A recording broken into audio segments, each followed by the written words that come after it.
This episode, there's plenty to do. Let's start by tackling this nest of hoses and fuel lines.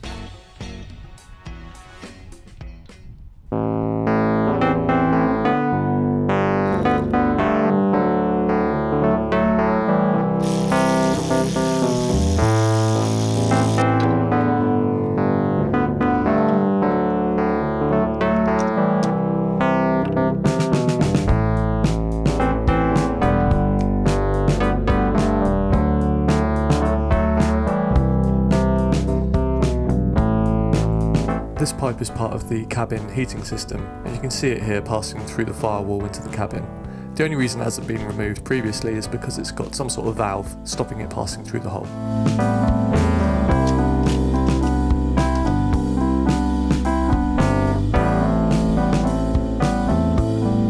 Now that's removed, this last tangle of hoses can come out of the engine bay.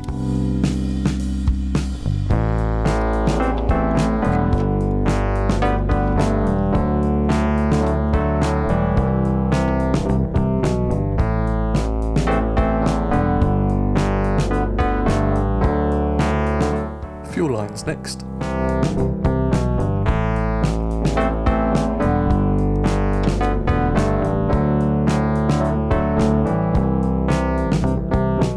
Next, I'm going to tackle the fuel injection system. And while I'm working in this area, I'll take off things like the heat shield that are on the back of the exhaust manifold. Understandably, working on the Mini, there's been a fair share of tight spaces and challenges. There's been plenty of difficult to reach nuts and bolts and tight areas where you can't move a spanner, but this side of the engine really did prove to be particularly difficult.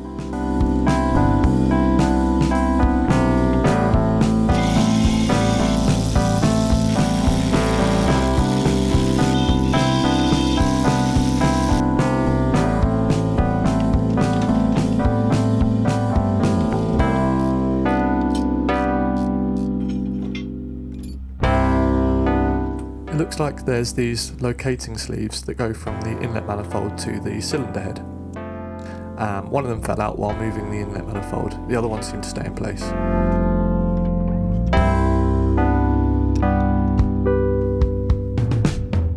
Not entirely sure what this last pipe is, some sort of breather maybe, but with that disconnected, the whole fuel injection system is ready to come out.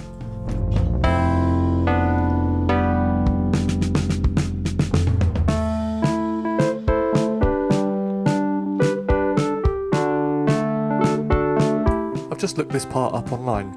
Inlet manifold to cylinder head sleeve. Here's the other one. And here's some damage you can see caused by the backside of the ratchet wrench, catching this hose as it was undoing.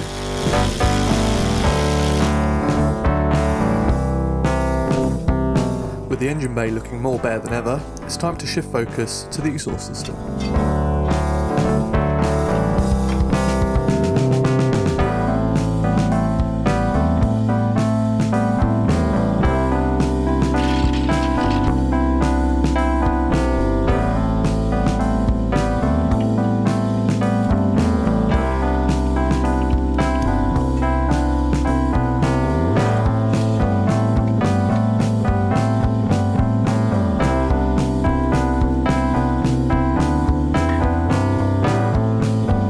Another huge challenge was reaching the bolts for the downpipe. There was no room for the ratchet wrench or a spanner, so my only option was to go from underneath the car with the socket on the end of a couple of extensions.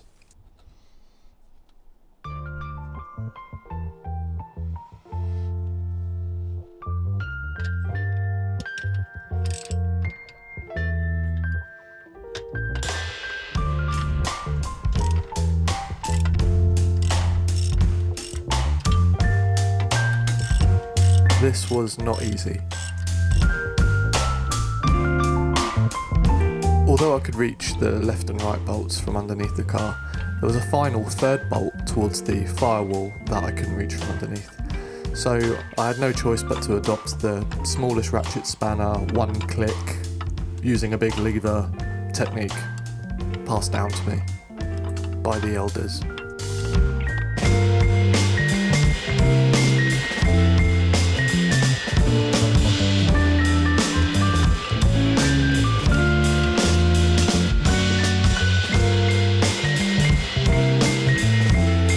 cups of tea later, the exhaust manifold is ready to come out, and I can start looking at taking the rest of the exhaust off.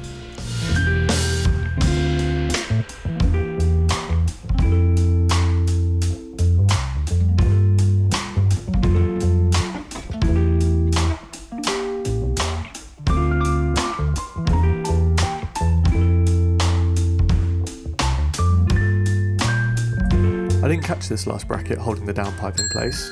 It's quite difficult to spot here, but with that undone, the whole exhaust pipe can come off.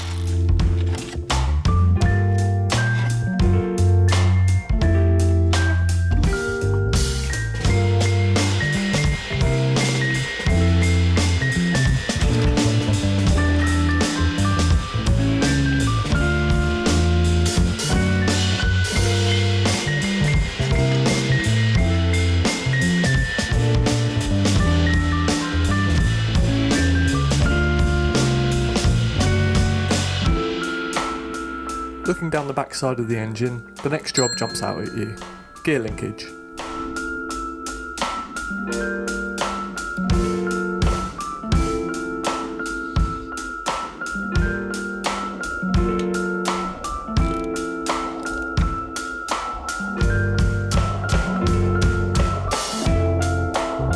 Next, I needed to remove the pin going through this coupling yoke. I didn't catch it on camera because it took 9 days to do, but with that removed, the rest of the assembly can be undone and come out.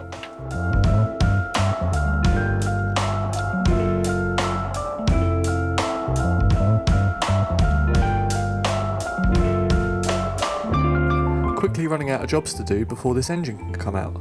Next up, drive shafts.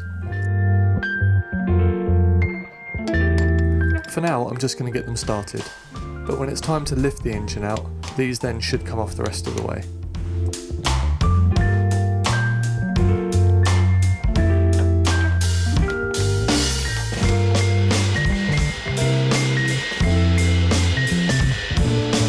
Only a few bits left to do for today's video, one of which is this engine study.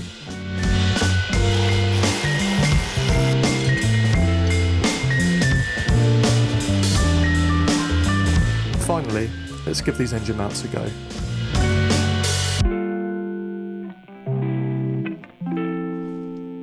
It's just 2 nuts and bolts attached to the subframe on each side. How difficult can it be? Passenger side was no trouble. Driver side was a different story. This nut and bolt were turning together, so I had to get a spanner on the inside. However, there is no room down here. To try and make a little bit more space, this clutch assembly bracket needs to come out.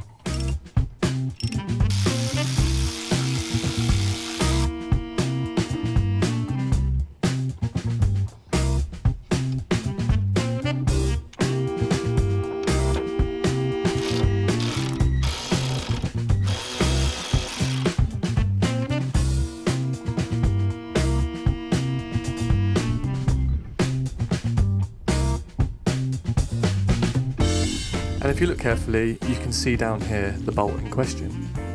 Unfortunately, filming took a backseat while I needed to have one hand inside the engine bay and one underneath the subframe, but eventually this last bolt is done. And that about wraps up this episode, with just one small job staring me in the face that I'll get done quickly before putting the car away.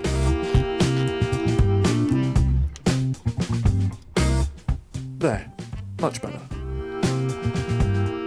It really is amazing what you can achieve with a careful selection of just the right tools.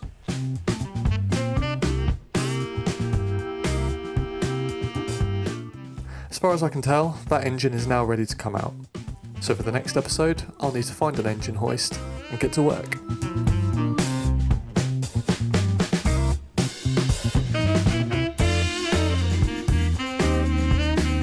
Thanks for following along with the project. Please do like and subscribe if you enjoy the videos, and I'll see you next time.